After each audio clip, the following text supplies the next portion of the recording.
None of this happened. None of it will. The events I'll describe, most of which will be set in the early 2020s, will all be described in the late 20-teens.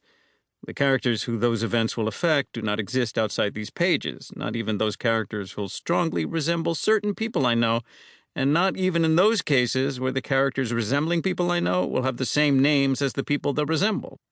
It'll all be made up. I'm making it up.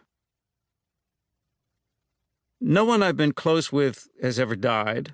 I've met a couple Schutzes, but never an Apter. Not a single Gladman. I've never had more than $106,019.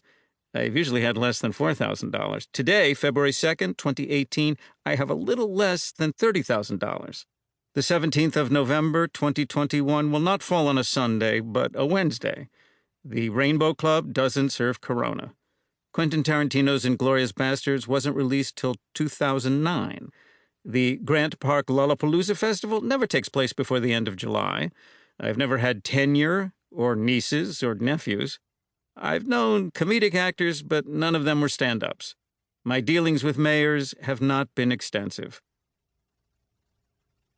Once, at a Chicago Public Library ceremony honoring the author Don DeLillo, my wife shook the 4 2/3 fingered hand of Mayor Rahm Emanuel, who later, that evening, in his speech to those gathered, twice pronounced DeLillo like this: Delilio. 2 decades plus prior, when I was 14 years old, summer jobbing downtown at my father's insurance firm, I spotted the city's second mayor, Richard Daley, i.e. Richard M., a quarter block away. I was out on my lunch break. He was walking up Wacker with a couple other men, and he appeared so very squat and red-faced that I, who had started eating acid earlier that year, thought that maybe I was finally having a flashback, and so I approached him to get a closer look. I got closer than I'd meant to. I wasn't, it turned out, having a flashback. I've never had a flashback. I no longer think that flashbacks are real. The only people who ever report having flashbacks are people who have had bad trips on acid. Bad trips are panic attacks one has while on acid. If someone is on acid the first time they suffer a panic attack, they don't think, I am having a panic attack, but rather, I am having a bad trip. And then, the next time they suffer a panic attack, they think, this is kind of like that bad trip I had. I am having a flashback. And that's what they tell people about their panic attack. I had a flashback. And people believe them.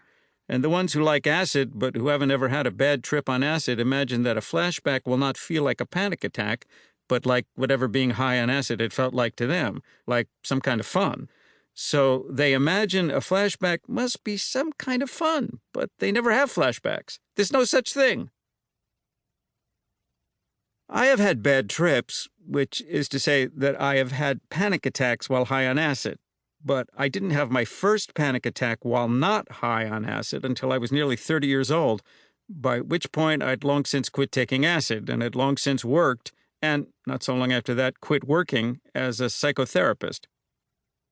As a psychotherapist, I worked with a number of clients with anxiety disorders, which is to say a number of clients who suffered frequently from panic attacks.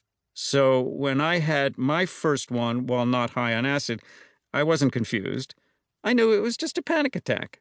It wasn't pleasant, but it wasn't as terrible as having a bad trip. Not remotely. Bad trips are worse than anything. Mine were, at least, unrelenting fear and pain, a sense of being on the verge of inflicting permanent damage on yourself. A sense that if you aren't vigilant enough, you might, to pick just a couple examples, you might accidentally choke on your tongue or swallow your lips or portions of your cheeks before having even realized you chewed them off.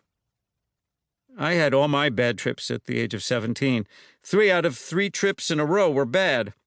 I'd taken acid some 80, 90 times before that. I thought the world of acid, had faith in acid. I believed that taking it was central to who I was, and I suspected I was God, not metaphorically. I suspected that I had made the universe, filled it up with things and beings, and that I, wanting to experience my creations as one of my creations, had inflicted amnesia on myself, then birthed myself as the human being Adam Levin, and that when all was said and done, my amnesia would lift, and I would know what the experience of the universe I'd created was like for those who weren't God, i.e., for those who I'd created. That seemed to me like something that God would really want.